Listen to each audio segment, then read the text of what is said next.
नमः चंडिकाएं। माँ भगवती की कृपा आप पे और आपके परिवार पे सदा सर्वदा बनी रहे। आज नवरात्र का दूसरा दिन माँ ब्रह्मचारिणी का होता है, तो आज के दिन हम पढ़ेंगे दुर्गा सप्तशती से दूसरा अध्याय।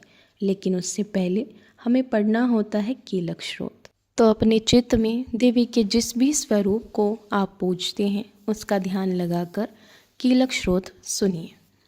ओम नमः चंडिकाय इस कीलक मंत्र के श्री शिव ऋषि हैं। अनुष्टुप छंद है।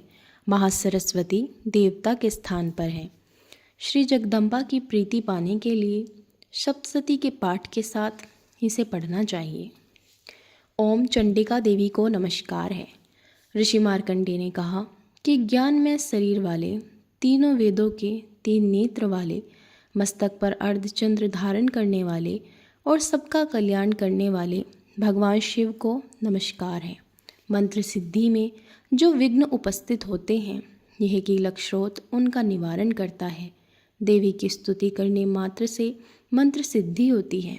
भगवान शंकर ने अपने जिज्ञासु भक्तों को समझाया है कि सप्तशती का पाठ ही सर्वश्रेष्ठ एवं कल्याणकारक है। सप्तशती के पाठ से जो पुण्य प्राप्ति होती है उसकी कभी समाप्ति नहीं होती। जो साधक भक्त कृष्ण पक्ष की चतुर्दशी को, अष्टमी को भगवती की सेवा में अपना सर्वस्व दे देते हैं और फिर उस सर्वस्व को भगवती का प्रसाद मानकर उसे ग्रहण करके उसका उपभोग करते हैं, भगवान उन पर शीघ्र प्रसन्न होते हैं। कृष्ण पक्ष की चतुर्दशी या अष्टमी को भक्त भगवान से भावना से अपना सर्वस्व देवी को अर्पित करें और भावना करें कि देवी उसे सब कुछ प्रसाद के रूप में संसार यात्रा पूर्ण करने के लिए लौटा रही है। इस प्रकार सांसारिक साधनों को देवी के प्रसाद रूप में ग्रहण कर देवी की प्रसन्नता के लिए ही जीवन बिताएं। इस विधि से सप्तशती पाठ का निष्कीलन होता है। कीलक स्रोत का पाठ ऊंचे स्वर से करना चाहिए। कीलक का पाठ करने से भगवती शीघ्र प्रसन्न होती है। स्त्रियों को सौभाग्यपूर्ण जीवन देवी के प्रसाद का ही फल है। यह कीलक स्रोत संपूर्ण हुआ।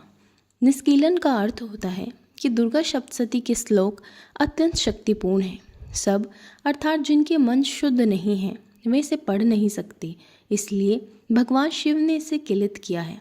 निष्कीलित करके पढ़ने से ही इसका फल मिलता है। कीलक स्रोत के अनुसार संकल्प करने से इसका निष्कीलन हो जाता है। अब अध्याय द्वितीय, देवी का प्रकट होना। स्तुति। कमल के आसन पर बैठी हुई प्रसन्न वंदना, हाथों में अस्त्र शस्त्र धारण करने वाली भगवती महालक्ष्मी की हम स्तुति करते हैं, जो दुर्गा स्वरूप है और अपने हाथों में अक्षमाला, गदा, परशु, मधुपात्र, शूल, पास, चक्र, घंटा, शंख, दंड, शक्ति, खड्ग एवं ढाल धारण किए हुए हैं। ऋषि ने कहा, एक बार असुरों के स्वामी महिषासुर एवं देवराज इंद्र में भीषण संग्राम हुआ। इससे पराजित हो गए और महिषासुर ने इंद्र का पद ले लिया। तब ब्रह्मा जी ने देवताओं के साथ भगवान शंकर एवं भगवान विष्णु के पास गए और महिषासुर के अत्याचार की सारी कथा कही। उसे सुनकर श्री विष्णु के मुख से एक महान प्रकाश पुंज निकला। इसी प्रकार ब्रह्मा, इंद्र, भगवान शंकर एवं अन्य उपस्थित सभी देवताओं के मुख से दिव्य प्रकाश पुंज प्रकट हुआ। सारे देवताओं के मुख व शरीर से निकला वह तेज एक दिव्य ज्योतिर्मय नारी के रूप में परिणित हो गया, जो सारी दिशाओं को अपने दिव्य प्रकाश से प्रकाशित कर रही थी।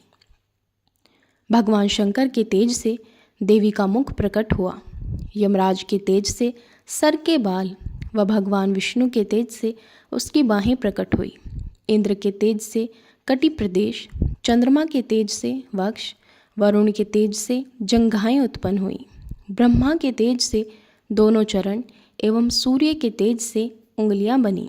प्रजापति के तेज से दांत व अग्नि के तेज से तीनों नेत्र प्रकट हुए। पवन के तेज से कान व अन्य अंग भी इसी प्रकार देवी देवताओं के तेज से प्रकट हुए। देवी के दर्शन से प्रसन्न होकर सभी देवताओं ने उसे शस्त्र दिए। भगवान शंकर ने शूल, श्री विष्णु ने अपने चक्र से एक चक्र उत्पन्न करके दिया। वरुण देवता ने शंख, अग्नि ने शक्ति अस्त्र, वायु ने धनुष तथा तरकस दिया, देवराजेंद्र ने वज्र दिया एवं भगवान सूर्य ने देवी के रोम रोम में अपनी किरणों का तेज भर दिया। क्षीर सागर ने उन्हें उज्जवल मोतियों का हार तथा कभी जीर्ण न होने वाले वस्त्र एवं अन्य बहुत से आभूषण दिए। विश्वकर्मा ने उन्हें अभेद्य कवच एवं कभी न मुरझाने वाली कमल की मालाएं एवं एक परशु दिया। कुबेर ने मधु से भरा पात्र एवं शेषनाग ने नागमणियों से विभूषित हार दिया तथा हिमालय ने सवारी के लिए सिंह दिया। देवताओं ने देवी की जय जयकार की और ऋषियों ने भक्ति भाव से देवी की स्तुति की। इस सिंहनाद को सुनकर महिषासुर सेना से सुसज्जित होकर आया और उसने तीनों लोकों को प्रकाशित करती हुई देवी को देखा। महिषासुर का सेनापति चिक्षुर, असिलोमा, महाहनु आदि के साथ देवी से युद्ध करने लगा। देवी ने जितने निश्वास छोड़े वे सभी हजारों शस्त्रधारी गणों के रूप में प्रकट हो गए। जगदम्बा ने असुरों की विशाल सेना क्षण भर में नष्ट कर दी। देवतागण प्रसन्न होकर आकाश से फूल बरसाने लगे। बोलो भगवती दुर्गा की जय।